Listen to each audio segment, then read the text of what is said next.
دکستر برگشته، ولی این بار دنیاش از همیشه تاریک‌تره.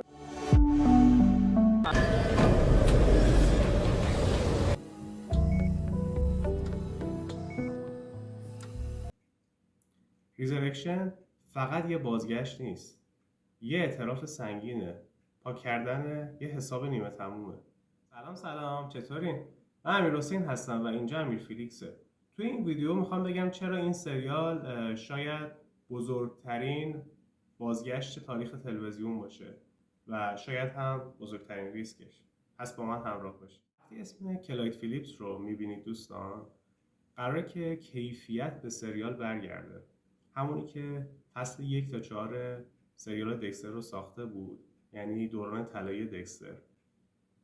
بهترین و بی‌نظیرترین فصل‌های دکستر همون فصل 1 تا 4 دکستر بود، اگه یادتون باشه. This is what he wanted me to find all along. Dexter. Laura Moss. چرا سریال دکستر ریزرکشن ساخته شد؟ کلاید فیلیپس وقتی میبینه که خیلی از طرفداران و فنهای سریال دکستر دارن فشار میارن بهش برای اینکه اون پایان بحث برانگیز و پایان به شدت غمگینی که سریال دکستر نیو بلاد داشت تغییر بدن و بهترش کنن، خب دست به کار میشه و یه همچین اسپیناف خفنی رو میسازه که قرار ادامه دنیای سریال دکستر رو داخلش ببینیم. و تا اینجا که 10 اپیزود یا 10 قسمت ازش اومده، این 10 اپیزود به شدت خفن که از تماشا کردن 10 اپیزودی که برای سریال دکستر ریزرکشن اومد واقعا لذت بردم. اپیزودها فوق‌العاده بود. فضای سریال، بازی مایکل سی هال رو داریم باز می‌بینیم که به شدت ترکون تو این 10 اپیزود و واقعا حیرت انگیز بود. من که واقعا لذت بردم از این 10 قسمت. میرسیم به بررسی تغییرات مهم و فضای سریال توی این اسپیناف جدید، توی دکستر ریزرکشن. توی دکستر ریزرکشن فضای سریال انگار داره برمیگرده به ورژن قدیمی سریال دکستر. یعنی اون حس و حال سنگین، اون جو سردی که وجود داشت و اون در واقع نگرانی هایی که دکستر داره راجع به کد هری و اینجا داریم میبینیم که تمرکز سازنده روی چی بوده؟ روی کد هری بوده، روی کد پدرخوانده دکستر که همتون توی دکستر اصلی دیدید و اون حس و حاله انگار برگشته به ورژن قدیمی و یه جورایی دکستر برگشته به دی ان ای اصلی خودش، همون آدم سابقی که بوده. یعنی دکستر سعی میکنه که از اون آدمی که قبلا بوده فاصله بگیره، راه بهتری رو پیش بگیره بعد از اینکه در واقع دوباره وارد داستان میشه و داستان شکل میگیره. اما خب اون گذشته‌ای که داره تا به اینجا رهاش نکرده و همچنان داره اون مسیری که قبلا داشت رو ادامه میده و خب اون کد هری رو برای خودش مرور میکنه توی سریال دکستر ریزرکشن. خب سریال دکستر اگه یادتون باشه توش هری به دکستر یه کدی رو یاد داده بود، گفته بود یکی این که حالا از این تمایل تاریکی که داری و این دارک ارجزی که داری بیا و توی مسیر خوب و بهتری استفاده کن.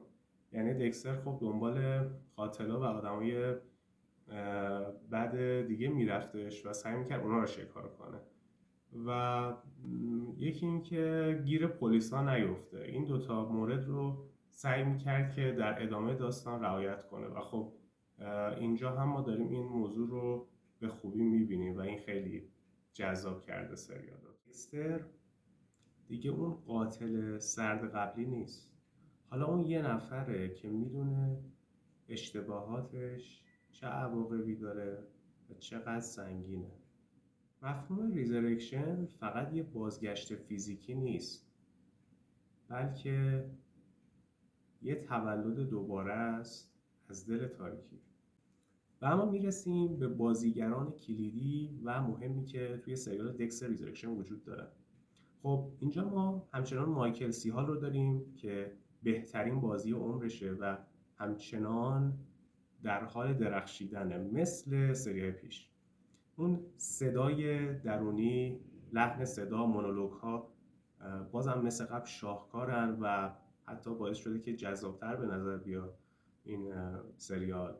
و اون فضایی که سریال داره، اون در واقع تصویرسازی هایی که دکستر میکنه راجع به گذشته و اون خاطره هایی که وجود داشته توی ذهنش، اینها باعث شده که سریال به مراتب جذابتر بشه. و اما خب علاوه بر مایکل سیال که بازم ترکوند و تونست باز به بازی درخشان خودش ادامه بده توی دکستر، ما چندین بازیگر جدید رو میبینیم که وارد سریال شدن و در واقع حس و حال متفاوت و خوبی رو به سریال دادن. به طور مثال ما داریم شخصیت ماسوکا رو میبینیم که دوباره توی سریال جدید وجود داره. باتیستا رو میبینیم که خب همه دکستر فن ها خیلی دوست داشتن، علاقه داشتن که یه تقابل، یه دیدار دوباره رو بین باتیستا و دکستر ببینن. بازیگران کلیدی مهمی همچون پیتر دینکلیج رو میبینیم که توی سریال گات گیم آف ترونز به شدت درخشید و تونست جایزه کسب کنه برای این نقشش و بدرخشه و واقعا خیلی این بازیگر حرفه‌ای و خفن نقشش رو بازی میکنه. من که هم بازیگریش رو توی سریال گات دوست داشتم و هم توی دکستر ریزرکشن. واقعا این بازیگر فوق‌العاده است، جای هیچ بحثی وجود نداره راجبش، چون واقعا خفنه. و بازیگران دیگه‌شون اوما تورمن رو می‌بینیم که خودتون می‌دونید خب یکی دیگه از بازیگرای دوست داشتنی و خفن سریال هست که جدیداً وارد شده. و علاوه بر اون ما کریستن ریتر رو می‌بینیم که اگر یادتون باشه توی سریال بریکینگ بد بازی کرد در نقش جین، دوست دختر جسی پینکمن. واقعا بازیگر فوق‌العاده‌ای هست و توی این سریال هم به خوبی تونست نقش رو ایفا کنه و من دوست داشتم بازی شد.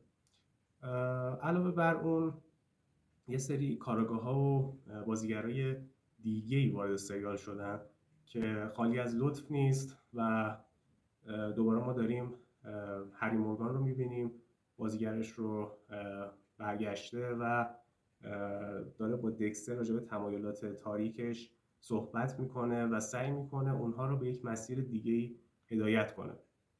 و خب این رو تو گذشته هم ما توی سریال‌های قبلی دکستر دیدیم به خوبی و اینجا هم همچنان این قضیه حفظ شده و برقراره. و همین بازیگران کلیدی و مهمی که گفتم، همینا باعث شدن که به شدت سریال خفن‌تر، جذاب‌تر باشه. نظر سایت‌ها و منتقدین راجع به سریال جدید دکستر چی بوده؟ منتقدین چطور دیدن سریال دکستر رو دوستان؟ خب سایت راتن تومیتوز که خودتون میدونید یک سایت معتبر و خفن تحلیل سریال هست، امتیاز حدود 95% رو منتقدین اعلام کردن که خب این یه امتیاز خیلی خفن و خوبی هست برای سریال دکستر.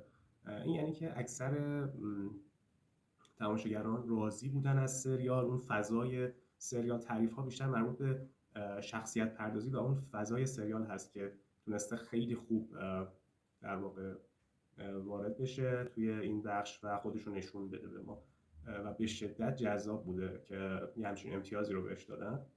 و سایت متاکریتیک که یه مقدار سختگیرانه تر منتقدین بررسی میکنن و امتیاز میدن، هم امتیاز 65% رو داده که امتیاز خیلی فوق‌العاده و خفنی هست. این یعنی که عموما نظرات مثبت بوده، بازخوردها مثبت بوده، اکثرا شخصیت پردازی دکستر رو دوست داشتن، این هویتش رو و اون فضا و حس و حالی که سریال داشتن دوست داشتن. خب قاعدتا یه سری افراد هستن که نقد کنن و دوست نداشته باشن یه سری جزئیات ریز رو، ولی خب همچنان این سریال تونسته به خوبی ظاهر بشه. توی IMDb هم امتیاز خیلی بالایی رو تونسته کسب کنه، امتیاز حدوداً 9 و خورده‌ای رو تونسته کسب کنه که در واقع خیلی از سریال هایی که توی تاپ لیست IMDb بودن جلو بزنه و یه رکورد تاریخی رو برای خودش کسب کنه. و اون در واقع امتیاز پایینی که توی سریال دکستر نیو توی قسمت آخرش کسب کرده بود رو تونست جبران کنه و اون افتی که داشتهش تو گذشته رو جبران کنه و بدرخ. باشه. خوشحال میشم چنل من رو سابسکرایب کنید و تا بتونم ویدیوهای جدید از تحلیل دنیای فیلم و سریال رو براتون بذارم. ممنون از اینکه همراه من بودید.